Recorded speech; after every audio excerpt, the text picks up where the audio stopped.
my topic today that I was asked to speak on, and I'm very honored to do so, so thank you, is the Pilgrims.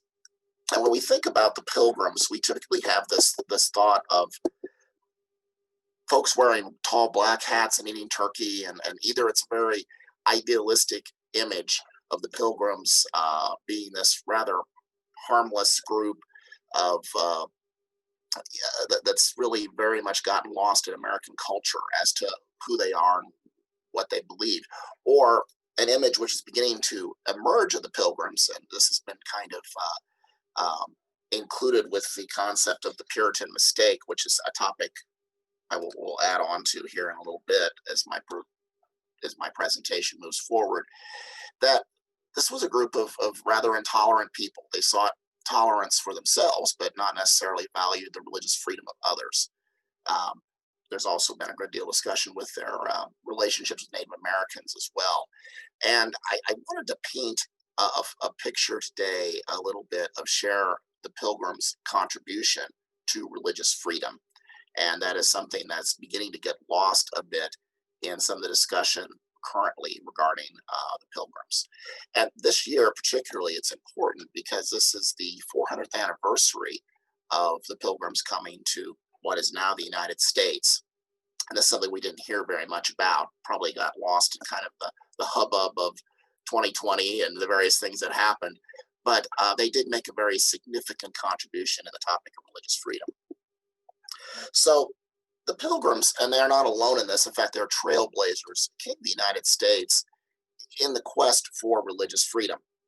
And they blazed the trail for other groups. During the colonial era, we had Catholics coming to Maryland. That colony was set up as a haven for Catholics.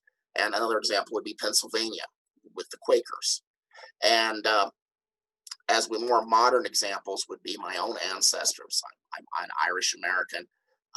Were Catholics from Ireland who came, in large part, wasn't all due to the potato famine, by the way, came to the United States to be able to pursue religious freedom away from British authorities.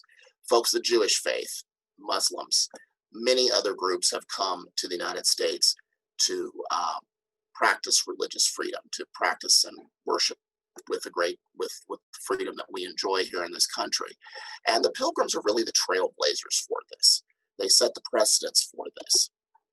Now, who the Pilgrims were, this sometimes gets a little bit lost. The Pilgrims would be probably best classified as a type of Puritan. These were folks that believed in reforming the Church of England. They would be classified as Protestants.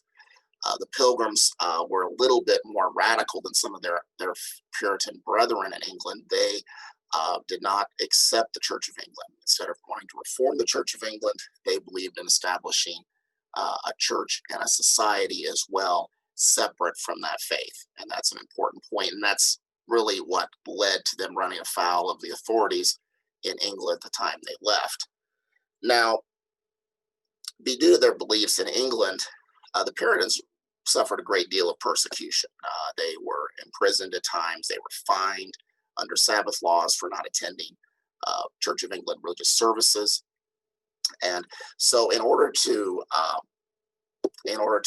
live the life they wanted, and one of the concepts I think that's very important to understand the Pilgrims is the concept of Zion, an ideal society as defined in the Bible, of a utopian type community that's governed by biblical principles as the Pilgrims understood those principles. And that's the type of society they were seeking first to establish in the Netherlands. The Pilgrims first attempted to go to the Netherlands. Netherlands had a very tolerant culture, had a very tolerant society in the 17th century, compared to other places, especially with regards to allowing people religious freedom. So they first attempted to settle there.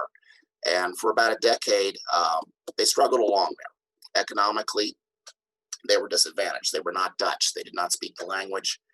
And they felt culturally that their children and families were losing their Englishness. While the Pilgrims had their concerns with the authorities in Britain, they also were very English, and they wanted to maintain those customs. So they take the rather radical step for the 1620 period of time to go to America. Now, Britain had some experience with colonies there. One was the Rona colony, which was lost, and we still quite don't know what happened to it. And Jamestown, which was struggling and had a high fatality rate. So when the Pilgrims made the decision to come to America, it was a very courageous, risky decision. And it was a testament to their faith, to be honest about it, that they would take on such a sacrifice. Not everybody that went with them, by the way, were Puritans, fellow Puritans. Some were adventurers. And I think that's a very important point when we get to the concept of religious tolerance with the Pilgrims. The argument is with the Puritan mistake theory is that they were very intolerant to others. But it's very interesting when we look at the Mayflower Compact, which was the governing document, literally before they left the ship, they signed on to. There was a danger of there being a splitting of factions, and there were already disagreements. These things happen after long voyages of being confined in a single ship for several weeks. This document was entered into, and those folks that were not members of their particular faith or had the same faith outlook were given, the males, by the way, I want to be very clear, especially with Sandy's presentation in mind, we're given equal political rights, and we're given what was, in a sense, one of the early efforts in a Republican type of form of government, where you had consent of the governed being required to rule. And this is the legacy of the Pilgrims, is this notion that of going out, coming to America for religious freedom, and then but also allowing for others to have the same political rights that your own group enjoys, despite the differences. So it's very it's a very rich legacy, and it's one of the reasons why we should celebrate the Pilgrims on Thanksgiving, because it's a very American concept of protecting the rights of others and allowing religious freedom despite the differences. So I will thank you.